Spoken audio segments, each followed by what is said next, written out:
Galera, lançou o novo filme de Sword Art Online chamado Sword Art Online Progressive, Área de uma Noite Sem Estrelas. E esse filme conta a história do ponto de vista de Asuna e um pouco da sua história antes de conhecer o jogo de Sao e um pouco depois de entrar nele, antes de conhecer Kirito e logo no começo após conhecer Kirito. Tem muita parte que não teve no anime e que nesse filme vem explicando bem. Já aviso que este vídeo conterá spoiler e caso você queira ver uma análise sem spoiler, clica nesse vídeo aqui. Mas antes de sair, deixa o seu like e volta aqui depois. No começo do filme a gente vê um pouco da história de Asuna, ela com seus familiares, com seus amigos no colégio, diferente de como conhecemos ela ali naquele mundo de Sao.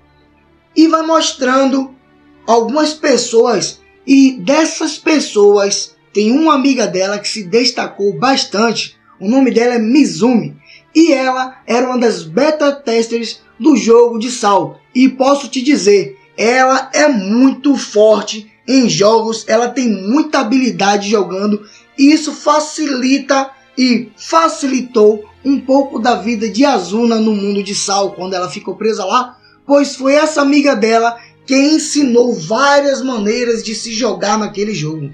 No filme já mostra muito da cobrança da família de Asuna, especialmente da sua mãe, que vive procurando defeitos em sua filha, em que pese ela tenha boas notas, seja aplicada, seja educada, gentil, essa mãe é chata pra caramba e fica o tempo todo procurando dificuldades e problemas na filha. Asuna e Mizumi viviam duelando no terraço, jogando videogame uma contra a outra. Eu percebi que o jogo é Tekken, eu conheci o personagem, conheci o jogo, vi que é Tekken, e inclusive Mizumi chega a ser campeã de um torneio, um pouco antes do lançamento de Sword Art Online. Porém, Asuna, ao chegar em casa, ela vê o Never Gear do seu irmão com o novo jogo que ainda era lançamento e resolve testar o jogo. E assim que ela entra no jogo, ela sai procurando por sua amiga. Enquanto geralmente muitas pessoas usam avatares femininos para conseguir item gratuito, Mizumi usa o avatar de um coroa grande e parrudo que é para o pessoal não saber que é uma menina. Inclusive, ela usa um modificador de voz. Enquanto Asuna, com seu QI ainda não tão alto quanto na obra, ela usa o nome dela original e o avatar igual a ela no jogo. E como diz Mizumi, você tem muita coragem. A Asuna ela ainda é um pouco lerdinha para os jogos, né? Afinal de contas, ela estava acostumada a jogar jogos com o joystick, né? Os controles. E dessa maneira ela não era muito boa. Nesse mundo ela vai ter um pouco mais de facilidade, porque é um jogo virtual, é totalmente diferente dos jogos da vida real. Mas o que acontece? Depois que Kayaba Akihito, ele informa que as pessoas não poderão deslogar do jogo e que aquelas pessoas que estão ali, caso morram no jogo, morrerão na vida real. E caso essas pessoas que estejam do lado de fora, um dos parentes ou amigos, qualquer coisa assim, tentar tirar o capacete dele, que é o capacete que loga eles ao jogo, eles vão acabar morrendo no jogo e na vida real. E conta que já teve casos que já começaram a acontecer ali no jogo. Pra não ficar muito longo e maçante o vídeo, eu vou pular as partes que já foi mostrado no anime, como ele contando as regras do jogo, que se você morrer no jogo, você morre também na vida real. E também tem uma parte interessante, que é o espelho que ele dá pra galera e que transforma todo mundo no personagem da vida real. Nesse momento tem um breve flash de Kirito, porém não continua muito nele, porque Mizumi, através de seu avatar, nome Mito, já leva a Asuna pra longe, e a Asuna, apesar de relutante em ir pra cima por causa dos riscos, acaba seguindo e Mito vai ensinando ela a lutar e o básico do jogo. Porque Mito, por ser uma beta tester, já estava meio que preparada e sabia o que estava por vir. Inclusive, utiliza as mesmas táticas de Kirito para pegar as melhores quests, matar os bichos primeiros e evoluir mais rápido. Porém, ela não é tão apelona quanto, né? Kirito não é brincadeira, não. Então, a partir daí, você já tem uma noção de como a Asuna foi ficando apelona e ficando melhor cada vez mais no jogo. Chega uma hora que elas entram em uma dungeon, que chega lá, ela acaba descobrindo que algum beta teste já tinha passado por ali e pego os itens. E nesse momento tem um baú lá que não foi aberto. A Azuna até quer abrir aquele baú, mas Mizumi acaba informando para ela que se um beta teste não abriu é porque provavelmente é uma armadilha. E a partir daí a Azuna começa a saber que existem armadilhas naquele mundo. Mais na frente, um grupo de aventureiros noobs resolve abrir um baú que estava fechado. E por sua ganância, eles acabam ativando uma armadilha e são cercados por vários kobolds. E todos os três são massacrados até a morte. Asuna ainda pensa em ajudá-los, porém Mito, ou Mizumi, como vocês preferirem, fala que não há mais o que fazer. Apesar de ela não falar diretamente, fica subentendido que somente Kirito, se estivesse ali, poderia salvar aquela galera. Mas como ele não estava, os três são dilacerados e mortos. Então Mizumi chama Asuna para fugir, afinal se ficassem ali, poderiam ser vistas pelos monstros e elas também morreriam.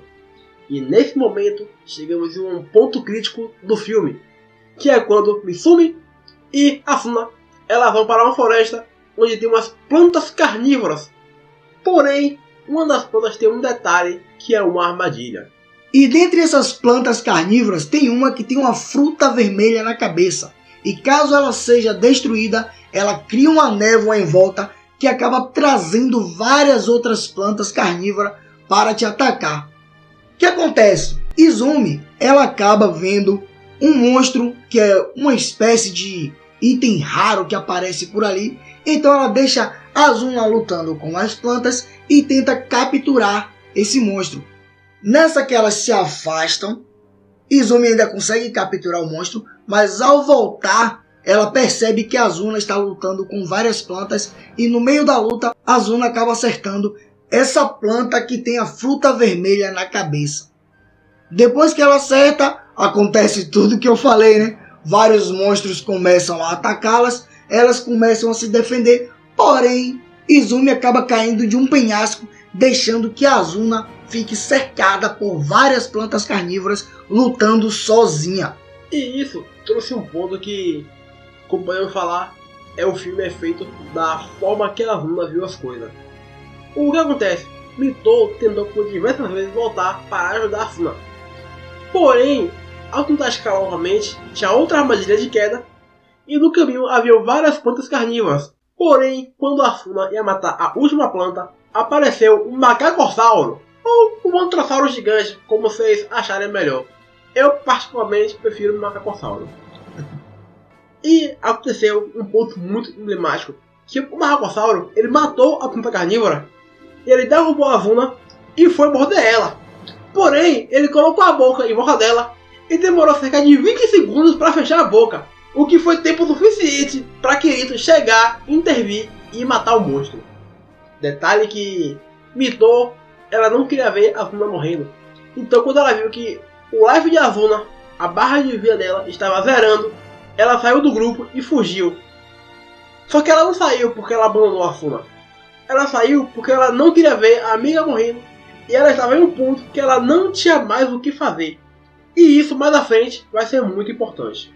Engraçado que o apelido de Mizumi no jogo é Mito, mas quem mitou realmente nessa cena foi Kirito, porque ele aparece todo estiloso para salvar a Azuna. Eu não esperava que isso fosse acontecer assim no filme, porque eu já tinha visto a cena de Kirito lá contra o Boss no anime, então no filme eu não achei que fosse aparecer essa cena tão cedo, mas que bom que eles colocaram, porque ver Kirito aparecendo com o estilo que ele tem e matando aquele boss com facilidade, meu. Tuf, tuf, tuf, tuf, tuf, não tomou nenhum golpe, enquanto você via outra que era beta teste fugindo porque não tinha condições de derrotar umas plantinhas carnívoras que estavam à sua volta. Mas como diria Kirito, não me coloque no mesmo nível desses noobs, afinal eu estou em outro patamar. Detalhe que neste momento Kirito entrega para Azuna um mapa e algumas poções e fala para ela voltar à cidade. Na cidade, a Asuna ela procura um propósito para a vida dela, afinal ela se sentiu abandonada pela pessoa que ela mais confiava e ela meio que fica perdida sem saber o que fazer. Ela então compra 5 espadas iguais e segue para uma dungeon. e decide que ia lutar até morrer. E depois de 3-4 dias lutando, derrotando vários kobolds, quem encontra ela? Kirito. E ele explica toda a situação para ela e dá uma dica. Afinal, ela estava usando os poderes que gastam muita energia de uma única vez. Ela fala então que não tá mais nem aí, que já decidiu que ia lutar até morrer. Afinal, ela poderia morrer no jogo, mas não seria derrotada por ele. Então, ela desmaia. E Kirito salva ela e a leva até a próxima zona segura. E fala o seguinte: calma lá, princesa, só te salvei porque eu quero o mapa. A partir daí, as coisas vão ficar bem parecidas com o que aconteceram no anime. Então vamos tentar resumir bastante para que não fique maçante para vocês. O que acontece? Kirito ele tenta dar um motivo para viver para Azuna. E ele fala que tem um grupo se reunindo para enfrentar o boss do primeiro andar. Afinal de contas, para quem não se lembra, no jogo existe 100 andares e você tem que passar por todos eles. Sendo assim, Azuna resolve junto com Kirito se encontrar com aquele pessoal para poder se reunir e enfrentar o boss do primeiro andar. Depois de uma breve reunião e uma explicação por Diabel, o cavaleiro, um maluco lá figurante, ele quer culpar os beta testers pelas mortes de vários outros. Então aparece o careca e fala o seguinte: nós estamos aqui com um guia que foi construído pelos beta testers. Se vocês não leram, é problema de vocês. E não tem que culpar os beta testers. Tem muita conversa, muita enrolação. Eles vão beber, né? E no dia seguinte, eles vão enfrentar o boss. O boss é o rei kobold gigante, que invoca os sentinelas para protegê-lo. E quando sua vida está muito baixa, ele muda o padrão de ataque e saca uma tuar, que é uma espada curta, de origem árabe. Então, tem um detalhezinho que já passou no anime, que o padrão do boss mudou, não estava igual no beta. Então o boss, quando está com o life baixo, ele pula e usa um golpe em área que deixa todo mundo paralisado. Então Diabel leva um Wombo Combo do boss e morre. Esse guia é muito importante porque o criador do jogo, por mais que ele tenha feito o jogo de uma forma, ele fez algumas modificações no momento que ele prendeu as pessoas que estavam ali. Por isso, o boss acaba tendo alguns tipos de ataques diferentes do que ele tem normalmente. A Azuna, já que ela ganhou um novo motivo para viver, ela tinha treinado um pouco com Kirito e agora ela tem vários estilos de lutas diferentes, principalmente uma combinação de ataque com ele, de trocar de golpe, tipo assim, um começa atacando, daqui a pouco troca o outro que começa a atacar, e ficou bem fluida essa animação, os dois atacando o boss ali, até porque Diabel estava gravemente ferido e morrendo.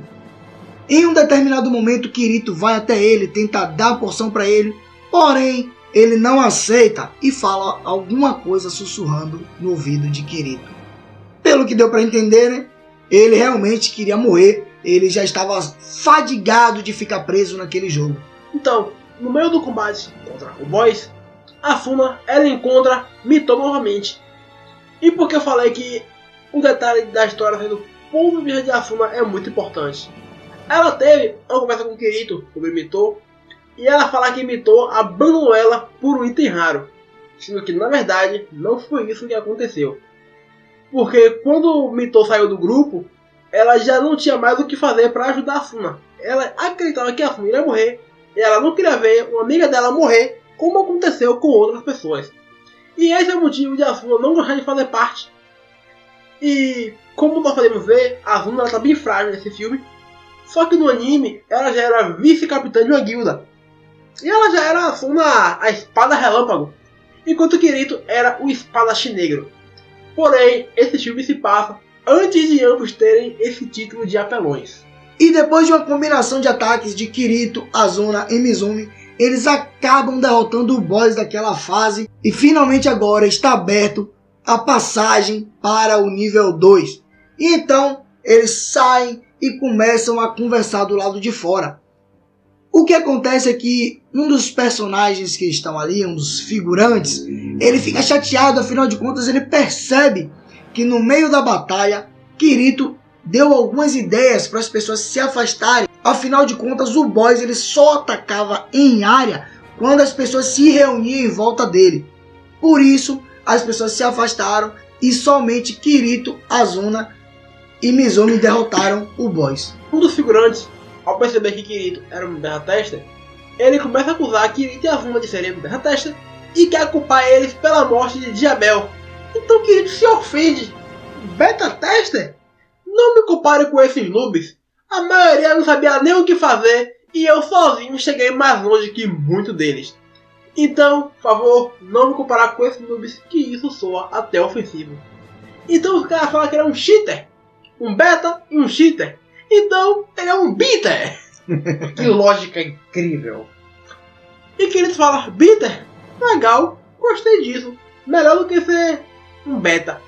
E outra, tô indo ativar o portal pro segundo andar. Quem é fraco, volte para a cidade. Eu vou seguir em frente, porque eu não sou noob que nem vocês. Valeu, falou.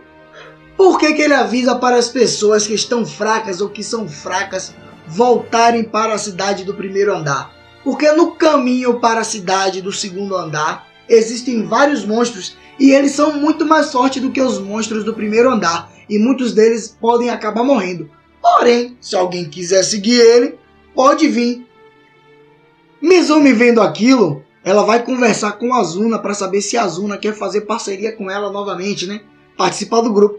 A Asuna, que não é besta nem nada, ela falou, oxe, você é doido? Kirito muito mais forte. Você acha que eu vou andar com você? Eu vou fazer parceria agora com ele. Vou entrar no mesmo grupo. A Asuna então, ela sai com o Kirito para o segundo andar. E aí tem uma conversinha fiada. Aquele introdução de um romancezinho que vai ter entre eles, e vocês já sabem disso. Então, a obra acaba aí com uma imagem linda de um cenário muito bonito. E é claro, o resto vocês já sabem. Para finalizar o vídeo, deixa eu falar uma coisinha para vocês. Você que não assistiu até o final do filme, até subir as letrinhas ali dos créditos, nós ficamos para ver. E eu posso dar uma boa notícia para você que é fã de Sword Art Online.